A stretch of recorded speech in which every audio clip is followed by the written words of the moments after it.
Ay, magandang araw po o magandang gabi po sa inyong mga minamahal kong mga followers, mga taga-subaybay. At welcome naman po sa may vlog.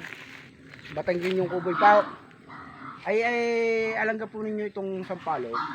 Bukod po sa masarap na pasuka, sa mga iba't ibang pong lutuin tulad ng isda, sinigang, at iba pa, ay napakaganda po ang benepisyo ng dahon nito.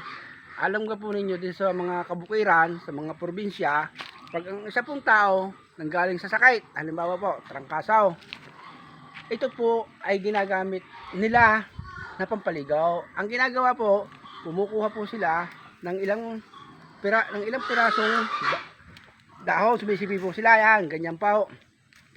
Pero mas marami pa po. Pinapakuloan po nila.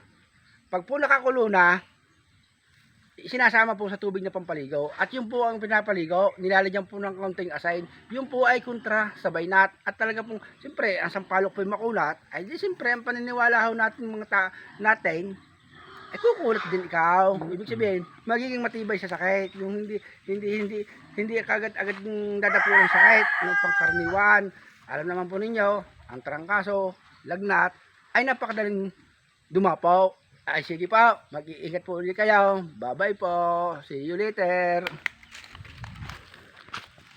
Yan, yan lang ang sampalok.